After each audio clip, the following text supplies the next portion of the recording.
Hello everyone. It's really nice to be here. Am I going to feedback for us, India Joe? That's right. So I think pretty much every time I've spoken here, I've spoken about politics. So it'd be a bit sort of rude if I was here today, the day after an election, and not talked about politics. But actually, what I'm thinking, I probably don't want to go so much into politics, except for just what's been on my heart lately, listening to all I've tried to follow along with the leaders' debates and everything that the parties are saying here and in America. Is a really interesting one happening in America at the moment too.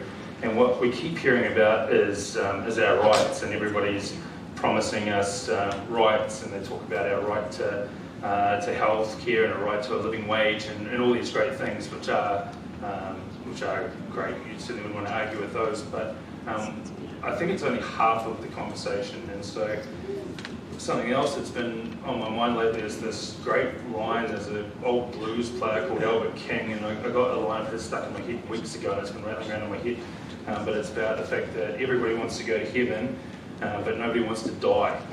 And so I liked that. I thought about it, yeah, you're right, we want to go to heaven, but nobody else wants to go through it. But I've been thinking about that related to a lot of things. I've had some good opportunities at work lately, and that's sort of opened up my mind to the fact that, if I want to progress at work, then I'm going to have to sacrifice to get there. And there's a lot of people in jobs that, they see people that are at the top of companies or at the game or whatever, and they would like to get there, but they don't see what else happens in order to get there. And there's this book by Malcolm Gladwell called Outliers, where he really unpacks the fact that in order to get places or to achieve things in life, then it requires sacrifice. And one of the great lines in this book is that if you put in 10,000 hours of focused practice over at least 10 years, then you will be world class at something.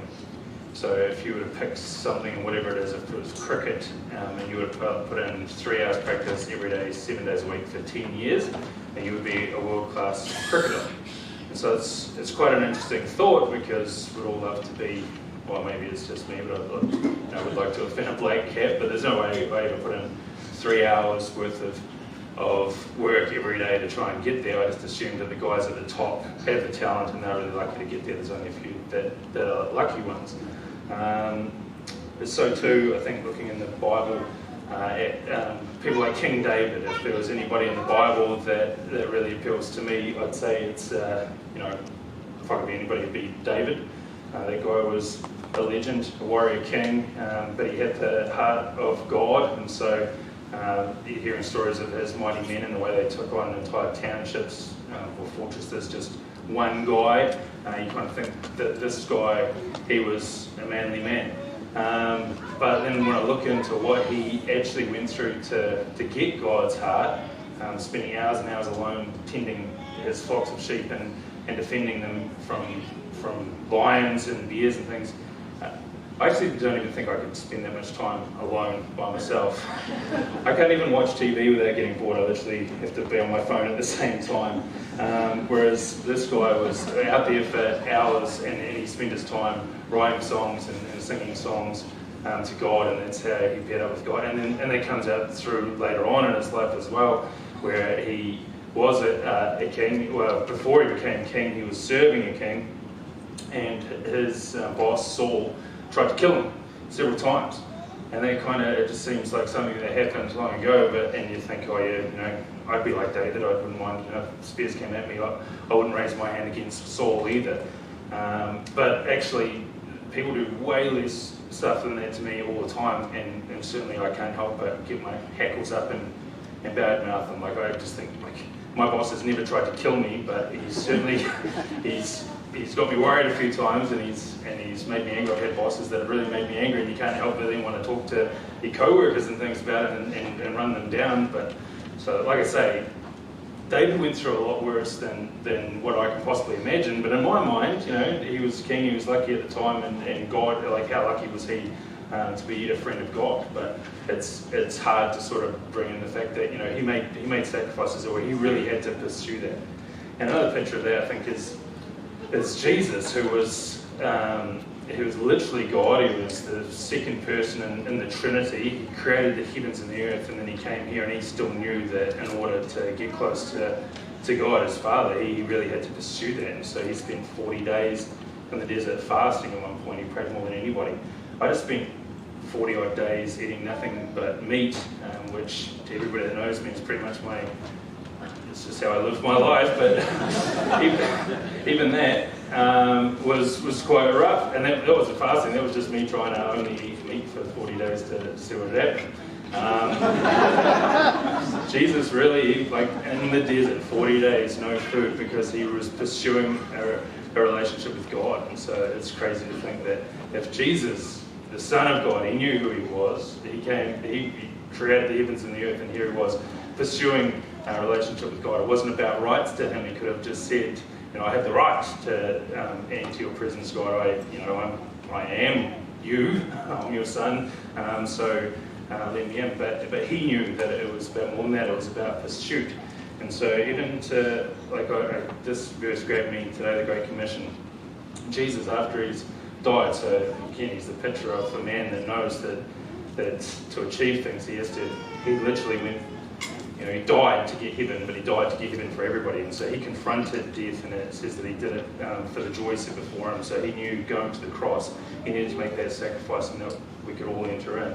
And afterwards, when he had died, he'd made the sacrifice, and he knew that it was finished, he came and said, all authority on heaven and on earth has been given to me, therefore.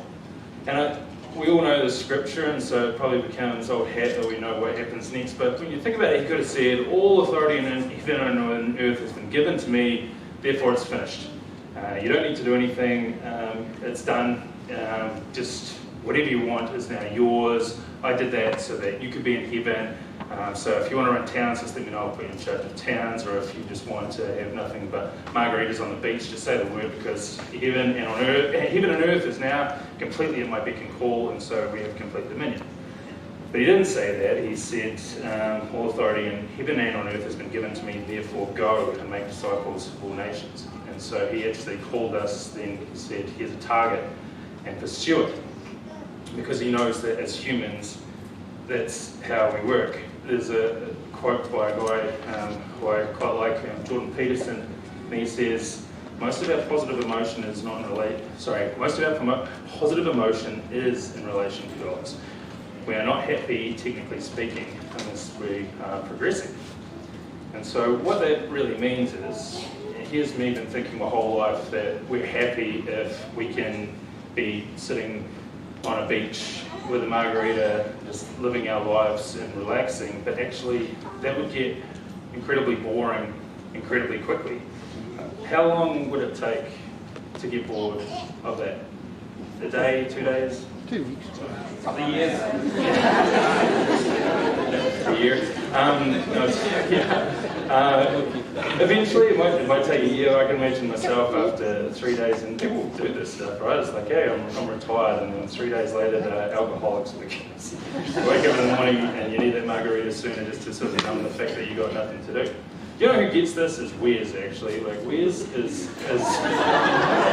amazing. I was at my dad's party last week, and Wes offered to split Kyle's wood for him because he says, I'm often looking for something to do for a couple of hours. Now, Wes could, by rights, just relax, right? But he's looking for stuff to do because he gets that we as humans, we actually, positive emotion comes from when we achieve things and we go after things. And so that's what this quote from Jordan Peterson is basically saying. We don't actually get happiness unless we're progressing towards a goal. Another way to say that would be like you guys at school or uni right now, the thing that you're trying to get to is the end of school, right? And what's going to happen once you finish school? Seeing some nodding heads, that's great. So I remember it too, it's like school, the end of school's coming up, I'm finally going to be free, I'm going to be an adult. And then what happens the day after school? You got to go find yourself a job, and suddenly it's like that high of, yay, I've graduated, I've done well, and now it's like, oh, first day of uni, or oh, first day of school. And the same thing happens, you get yourself a new job, and you're on the top of the world. I've been through it a couple of times already this year actually, and you really feel like, yay, new job, this one's going to really work for me. and then day one of the new job, you've got a lot of new people to meet, and everything kind of hits you, and you realise that the happiness was, once you were working your way towards the goal, then you're happy. You achieve the goal, you feel satisfied. Second day, that happiness is worn off. You don't go through the rest of your life going, hey, I've graduated school. You go through, next thing, what's the next goal? And what am I pursuing?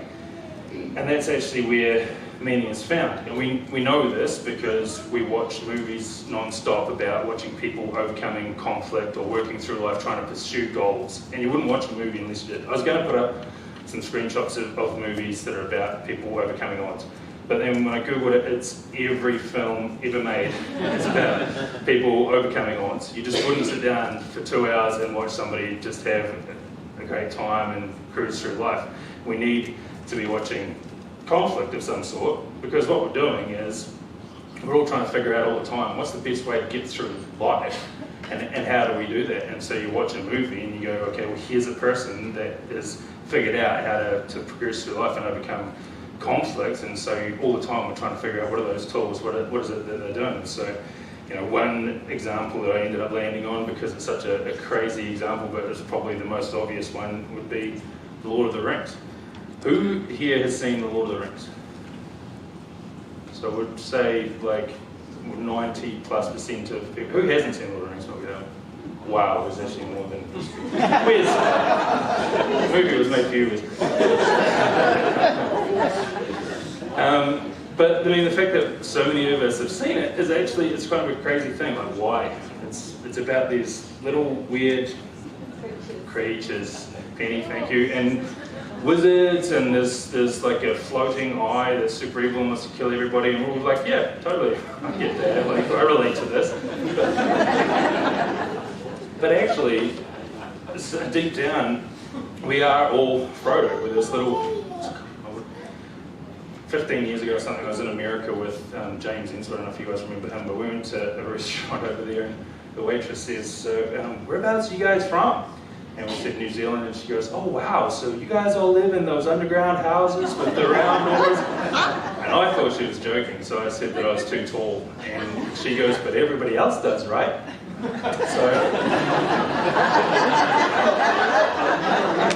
So it might not be obvious to everybody that this isn't real, but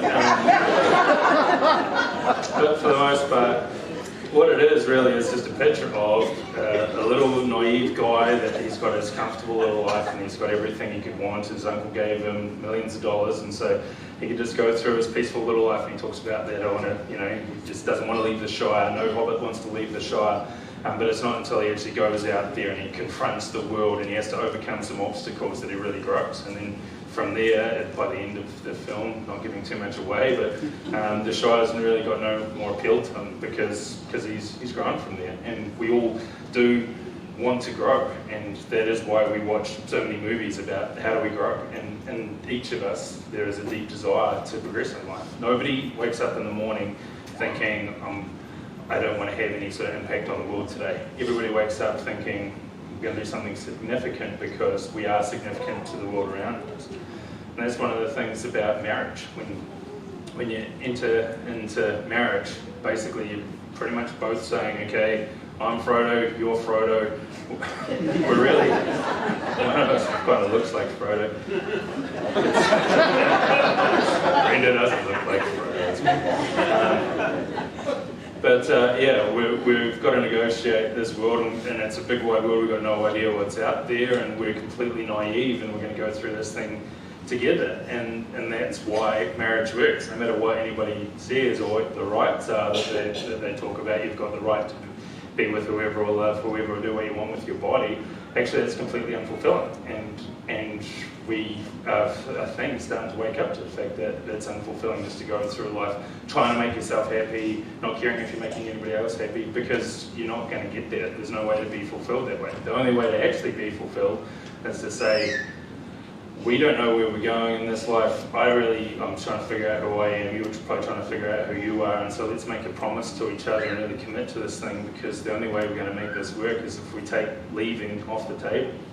And then we can work out how to go through this life together. I don't know why that didn't pop up before. You've been staring at it.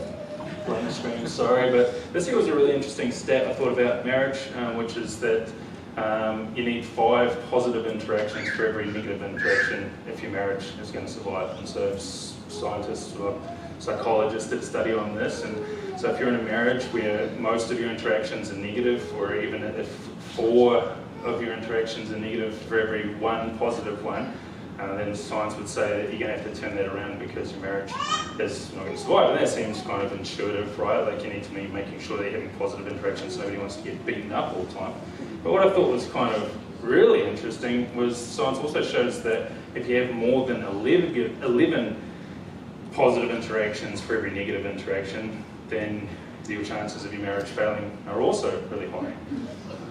So that's an interesting stat, right? So it's saying that if you're constantly positive and always trying to be positive, and you're never trying to talk about what's going on with your partner, actually say, you know, this is awesome, everything's awesome, but here's an area that we need to work on, or you know, how are we going to get through this together? If you're never willing to have that conversation, your marriage is going to fail. And it kind of makes sense when I think about it enough. It's, you know, if you're constantly going to be the whipping person, then you're not going to want to stay in that. But from the flip side as well, we're actually looking for partners that are going to help us go out there and take on the big brave world of Mordor or whatever. I haven't seen Lord of the Rings in too long, but you know, that we're going to go through this together and pursue this, and we can only do this if you're willing to help me and talk to me about things. Because as we've already seen, even if one person in the marriage makes it so the other person can sit in a hammock for the rest of their life and drink margaritas, it's not going to be fulfilling for them. So a real fulfilling marriage or any sort of partnership comes when you can have some love and you can work together to overcome conflict. Which brings me back to the point about our rights. So we can see that as humans, we really need to, where we find meaning really is when we actually go and pursue things and we look to achieve things. But what the government keeps telling us is about our rights, and as Esther said today, it's really hard to look out at the world and think, you know, that everything's going pear-shaped. Where does that lead us? When I look at what's happening in America, the riots and everything that's been happening over there because they didn't get the president they wanted for 4 years, it's quite insane. Because all we hear about is how rights are being quashed and how there's, you know, people living on the poverty line, or how it's dangerous for certain groups of people to survive, and we hear nothing but negative things. But so I wanted to put up this statement. Everybody heard of this? Show of hands, who's heard this statement? Who agrees with it? Cool, it's quite a few, say half. So, well, it kind of is a trick question, I suppose. The rich are getting richer, it's very true, the rich are getting richer, but the poor are also getting richer, is the thing. But we never hear about that. So here's a graph. I don't know if you guys are interested in graphs, I kind of am, but I like this graph because it actually shows, so, can't see the pointer, but anyway, on the left we've got percentages, so at the top is 100%, at the bottom is 0%, and this is percentage of population that is living in extreme poverty. So they defined extreme poverty in today's money as being $2.20 per day. So in 1820, which is where the graph starts, so all the way on the left where most of it's red, in 1820, 95% of the population lived on less than $2.20 per day in extreme poverty. So that means that in 1820, for every 20 people on the planet, 19 were virtually homeless. And then by 2015, that was down to 10%. Now they say it's closer to 5%. And so that's in today's money. So, I mean, extreme poverty, that's really low. $2.20 is low, I'm not going to argue that. But it is a fact that today, because remember, the population has gone up. In 1820, the population of the planet was less than 1 billion people. Today it's closer to 7 billion. But on the planet today, there is less poor people now than there was 200 years ago. So that's actually a remarkable thing. There's a really interesting, I'm going to see if this works, and I didn't really try it out, so, and I didn't bring a mouse with me, but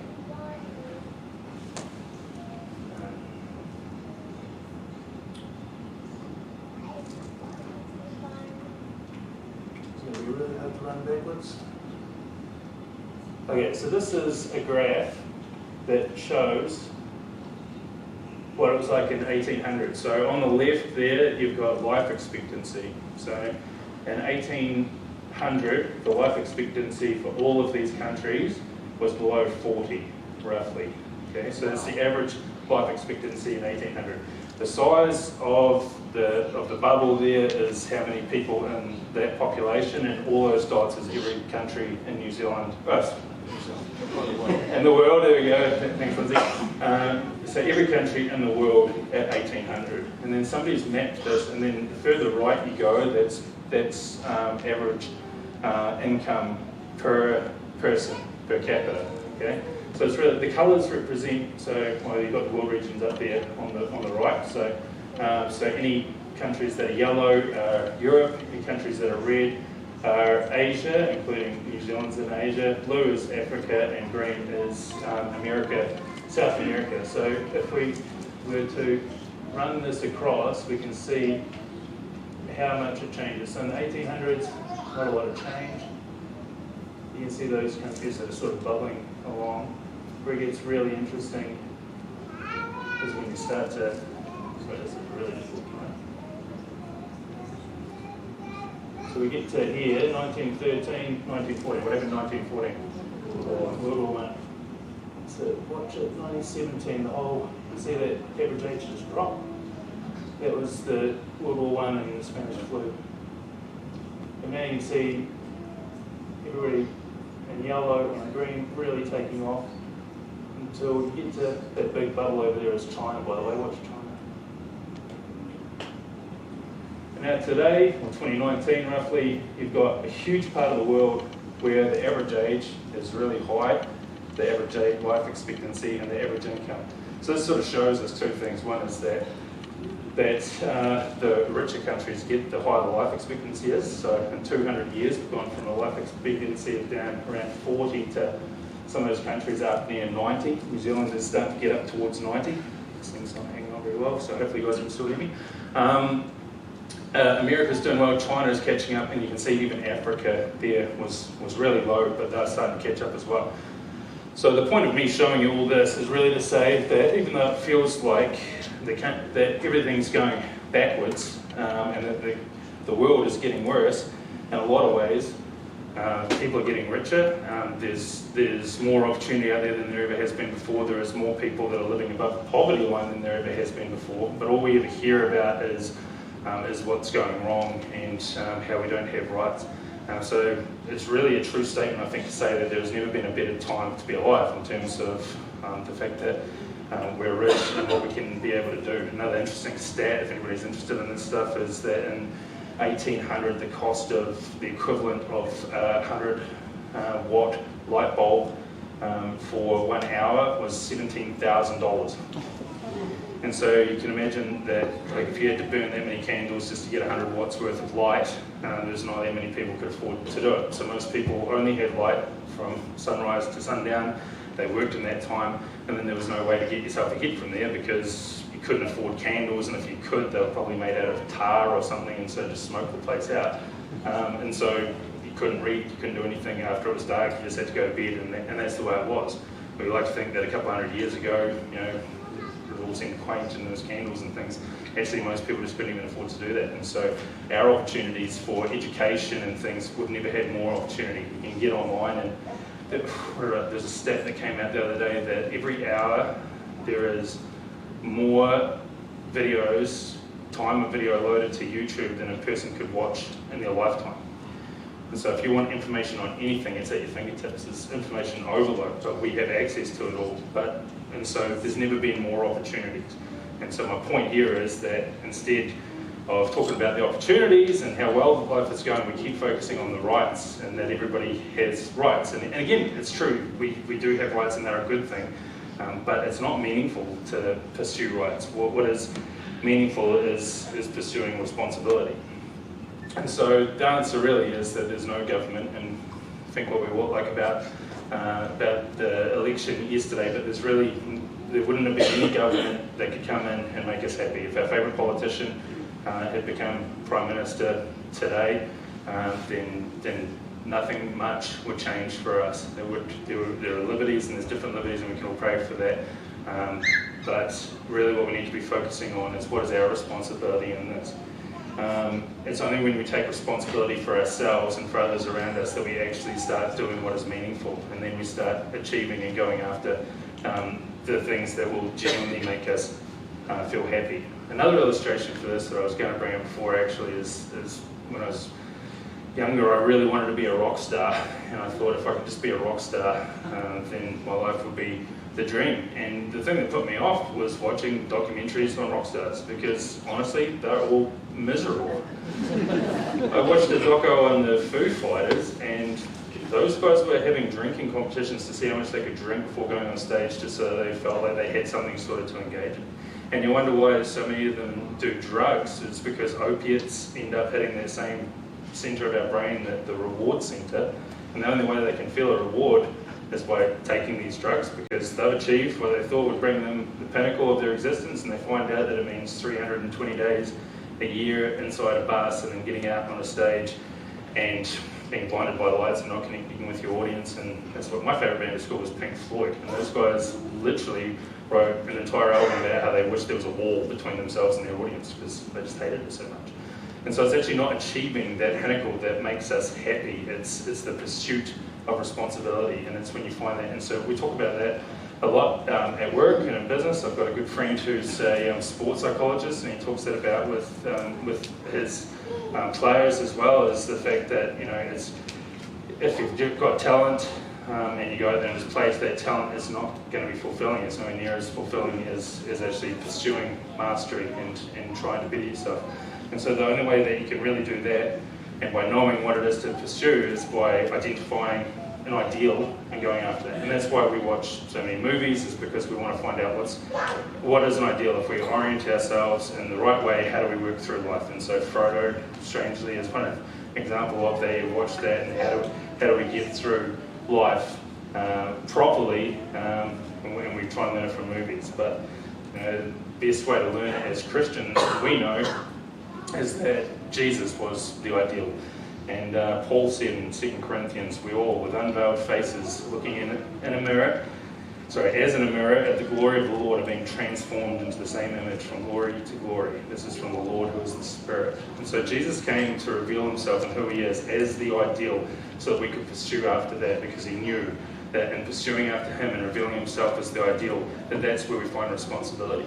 And so the world's been telling us for so long it's about rights, and if we had enough rights, if we whatever the rights might be, if we all had the same money as each other, if we all had the same opportunity to jobs and opportunities and rights, they are great things. We should have equal opportunities out there, but they're not going to be fulfilling, because the fulfillment actually comes from pursuing things. And I've been thinking about this lately, the fact that sin means to miss the mark.